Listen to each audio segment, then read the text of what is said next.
नमस्कार, आदाब। दिल्ली के लाट साहब के कारनामों की दास्तां जारी है। हमारे दिल्ली के सुल्तान साहब ऐसे हैं कि और उनको ऐसी ऐशो आराम की लत लग गई है कि उन्होंने अनैतिकता की इंतहा पार कर ली है। देखिए, ये केजरीवाल हैं जो घूमते हैं ऑटो में, ये देखिए। और कुछ ऐसे कागजात हैं मेरे साथ और मैं आपको बताऊंगी किस तरह से अपने मौज के लिए, आम आदमी पार्टी के प्रचार के लिए दिल्ली सरकार के पैसे पर गुजरात, महाराष्ट्र, कर्नाटक और पंजाब में सबसे महंगे होटल्स में सबसे महंगे कमरों में केजरीवाल जी रहे हैं। सोचिए, प्रेसिडेंशियल स्वीट हो, महाराजा स्वीट हो, महारानी स्वीट हो, इंपीरियल स्वीट हो, जिसका खर्चा 2-3 लाख से लेकर 7 लाख तक होता है। आप सब जानते हैं कि होटल्स में जब सीजन होता है और खासकर इलेक्शंस का वक्त होता है, कितने महंगे होते हैं। और ये सब बाकायदा कहते हैं। और आप देखिए, office of chief minister, government of NCT of Delhi, Delhi secretariat, tour of honourable chief minister Delhi, Punjab, Punjab में जहां पे उनकी सरकार है, जहां पे गेस्ट हाउस में रह सकते हैं। लेकिन नहीं, गेस्ट हाउस में नहीं रहना है। रहना कहाँ है? रहना आपको सबसे महंगा जो वहां पे होटल है वहां पर, और वो भी प्रेसिडेंशियल स्वीट में। विभव के लिए कमरा होता है, एक इनके लिए कमरा होता है।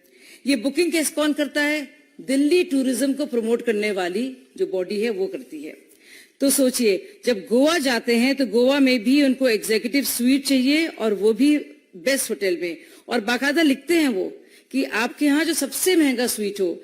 मैंने एवरेज निकाली, अगर आप देखिए, अगर चलिए कंजर्वेटिव एस्टिमेट लगा ले, अगर 3 लाख से 8 लाख का कमरा और 50 दिन की एवरेज निकालेंगे अगर आप, तो आप देखेंगे कि करीब 1.5 करोड़ रुपया जो है सीधे सीधे 50 दिन में सिर्फ रहने के लिए दिल्ली वालों का, दिल्ली की जनता का पैसा आम आदमी पार्टी जी ने बाकायदा लुटाया है।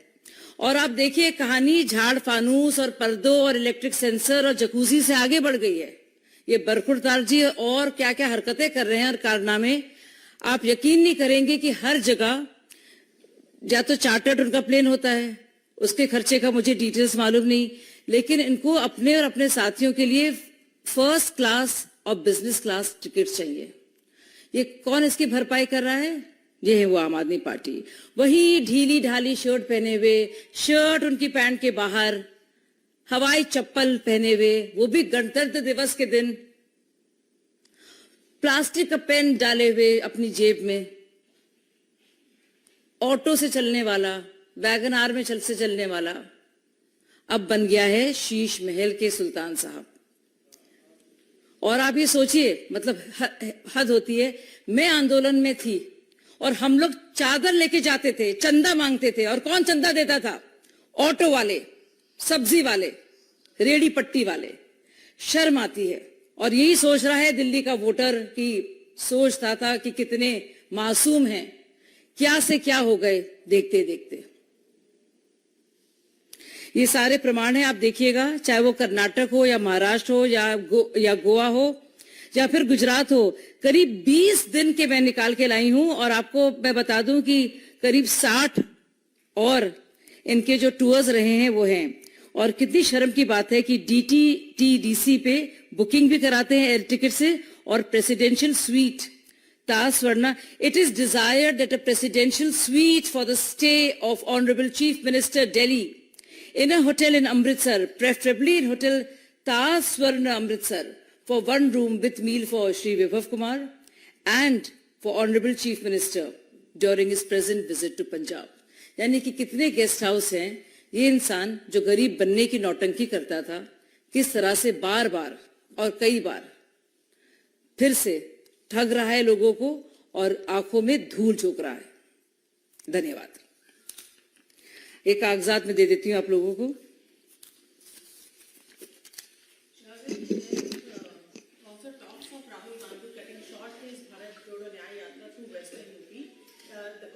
Said that this is going to the state board examination, and Rahul Gandhi didn't want, he is very sensitive, and he didn't want them their route to be disrupted, and that is why they have cut short their Bharat Jodo Nyaya Yatra in the Western UP. How do you see this movement?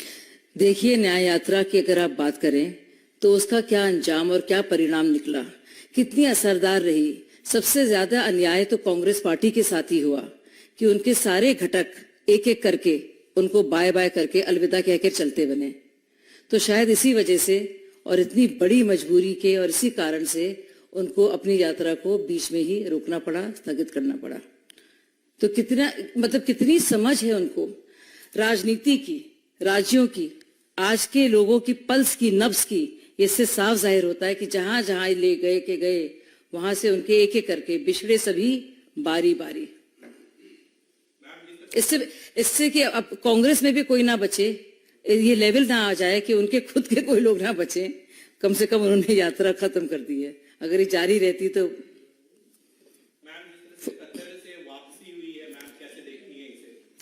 बहुत बड़ी उपलब्धि है ये। मुझे लगता है it's a big diplomatic win for India. It shows how India has negotiated so well that we have managed to get 8 of our ex-Navy veterans back into the country. And there was it seemed at one point of time that it would be very difficult to make that release happen. But they have come back safe and sound in the early hours. And that is great news for every Indian. And it also goes on to show how much the word of Indian Foreign Ministry and Prime Minister matters. Where we stand globally, what is the stature of India and the effectiveness of our complaint and a plea to release our veterans who are working for that particular company. I think it's great. And Shashanji, there is one more news that has come. Congress leader Manish Iyer has lauded hospitality of Pakistan, in fact Pakistani, and he said that he told them that you are our biggest friends, and 63% of the people in India have not voted for Narendra Modi. So he is Pakistan speaking against the Indian government. How do you see this? देखिए, हमें तो उनका शुक्र अदा करना चाहिए। कम से कम उन्होंने इस बार पाकिस्तान से अपील नहीं की कि किसी तरह से वो मोदी सरकार को हटाएं। तो हमें इसी से खुश हो जाना चाहिए कि पहले तो ये कर चुके हैं। आप जानते हैं किस तरह से उनकी कोशिशें थी कि पाकिस्तान से वो विनती कर रहे थे कि देश में जो सरकार बनी है उसको हटना चाहिए। तो अभी तक तो उन्होंने इसे बधाई दी है। शुक्र है उन्होंने मोदी सरकार को हटाने के लिए वहां पे कुछ तहरीक शुरू नहीं की है। धन्यवाद।